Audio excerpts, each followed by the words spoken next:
TVK chief and actor Vijay reached the CBI office in Delhi today in connection with the investigation into the Karur stampede case.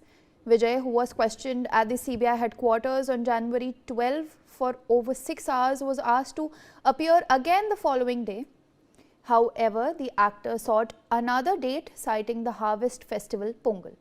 The CBI has till now questioned several TVK office bearers, the driver of Vijay, and some police officers in the case. The federal agency took over the case from an SIT following a Supreme Court order and has been gathering evidence related to the September 27, 2025 stampede, which claimed 41 lives and left more than 60 injured in Tamil Nadu's Karur. The CBI also questioned Tamil Nadu's former ADG of Law and Order S. Davidson Deva Sirvatham in the case on Monday. The CBI has till now questioned several TVK office bearers, driver of Vijay, and some police officers in the case. Javed Hussain, my colleague, joins us for more on this. Javed, पता चल रहा है कि विजय अभी पहुंच चुके हैं दिल्ली में. CBI उनको अभी उनसे क्वेश्चनिंग भी करेगी. क्या जानकारी मिल रही है आपको? और देखिए, थोड़ी देर में थलापति विजय, जो कि साउथ के एक्टर हैं और टीवी के प्रमुख हैं, उनसे करूर में जो 27 सितंबर 2025 को जो भगदड़ हुई थी, जिसमें 41 लोगों की मौत हुई थी, इस मामले में केंद्रीय जांच एजेंसी सीबीआई एक बार फिर से पूछताछ करने जा रही है. 12 जनवरी को उनको सीबीआई हेडक्वार्टर में नोटिस देकर बुलाया गया था पूछताछ के लिए, इस पूरे मामले को लेकर. इससे पहले टीवी के जुड़े हुए तमाम दूसरे बड़े नेताओं से और जो करूर के जो लोकल नेता थे, उसके बाद इसके प्रबंधक थे और जो जुड़े हुए लोग थे विजय से, उनसे पूछताछ की गई थी. लेकिन सीबीआई जो है इस पूरे मामले में विजय से भी पूछताछ करना था, क्योंकि इस पूरे मामले के जो प्रमुख है और जो ये पूरा चुनावी रैली था वो विजय से जुड़ा हुआ था. तो इसलिए विजय से भी जानना जरूरी था. इसलिए सीबीआई ने इन्हें नोटिस दिया था और 12 जनवरी को दिल्ली सीबीआई हेडक्वार्टर में पूछताछ के लिए इन्हें सामने आना था, जहां करीब 7 घंटे की पूछताछ की गई. पूछताछ के बाद 13 तारीख को फिर सीबीआई दोबारा इनसे पूछताछ करना चाहती थी, जो जानकारी मिली थी. लेकिन विजय की तरफ से ये कहा गया कि पोंगल का त्योहार है और इसका हवाला देते हुए उन्होंने कहा कि उन्हें कोई और दूसरा डेट दिया जाए और वो उस डेट को जो है इन्वेस्टिगेशन के लिए ज्वाइन करेंगे. उसके बाद जो है 19 जनवरी यानी कि सोमवार का सीबीआई की तरफ से जो है एक नोटिस दिया गया कि आप 19 जनवरी को जो है आप पूछताछ के लिए शामिल हो.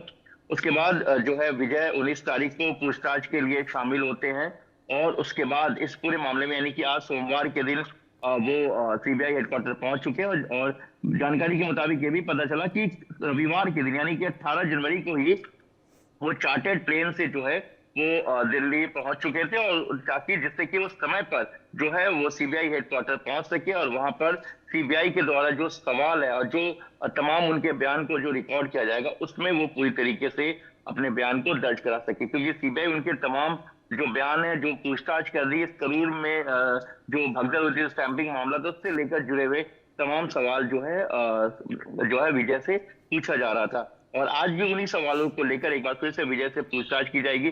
और हम आपको बता दें कि सीबीआई केस में जो सबसे प्रमुख बयान है वो कहीं ना कहीं विजय का है, क्योंकि देखिए जो थलापति विजय है वही टीवी के जो प्रमुख है, जो उनकी पार्टी है, चुनावी कार्यक्रम था जिसमें बहुत तादाद में लोग पहुंचे थे और भगदड़ मचने के बाद 41 लोगों की जाने गई, जिसमें कई जो बच्चे थे, महिलाएं थे, वो इस भगदड़ में दब गई थी. उसके बाद काफी भयानक ये पूरा मामला था और पूरी तरीके से कई घंटों के बाद हालात में पूरी तरीके से काबू पाया गया. तो कई ऐसे अहम सवाल हैं, जैसे कि आपको कि ये जो पूरा रैली होना था, क्या इन्हें पता था कि इतनी भीड़ आने की आशंका है, क्या इस बारे में इनको जानकारी थी? क्योंकि आमतौर पर जब कोई बड़ा टीवी एक्टर, विजय जैसे एक्टर्स बड़े, जिन्होंने अपनी पार्टी टीवी के जो प्रमुख हैं और इस तरह से चुनावी कार्यक्रम कर रहे, तो उसमें कहीं ना कहीं लोग उन्हें देखने के लिए भी आते हैं, उनके पार्टी को भी सुनने आते हैं.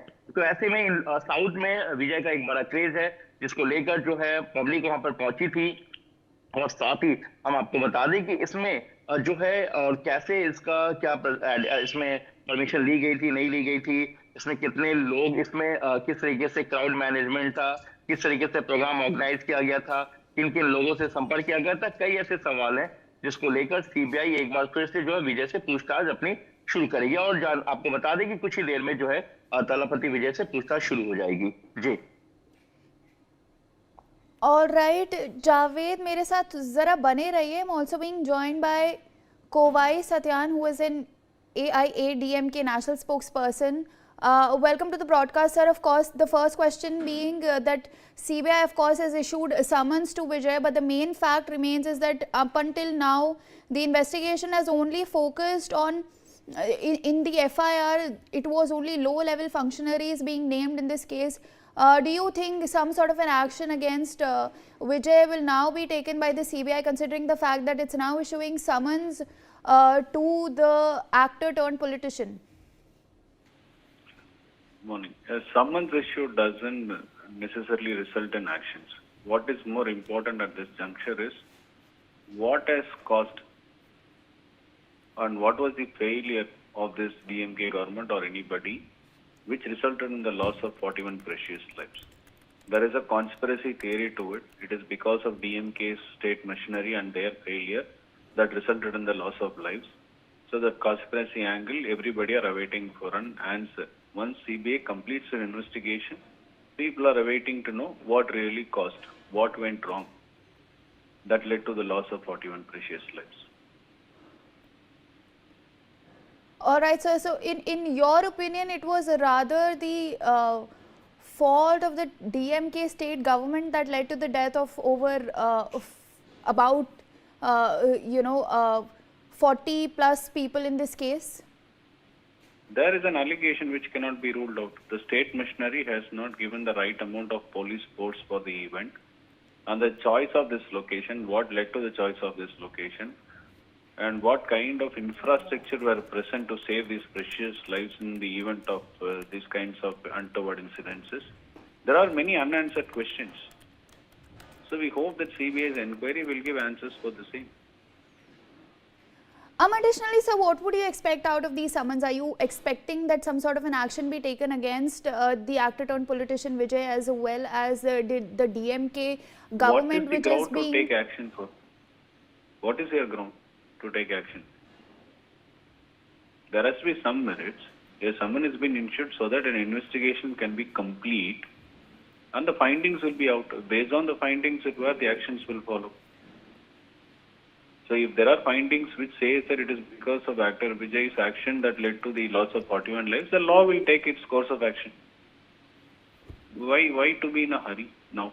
It's just a summon. Let the inquiry be complete and the findings be out.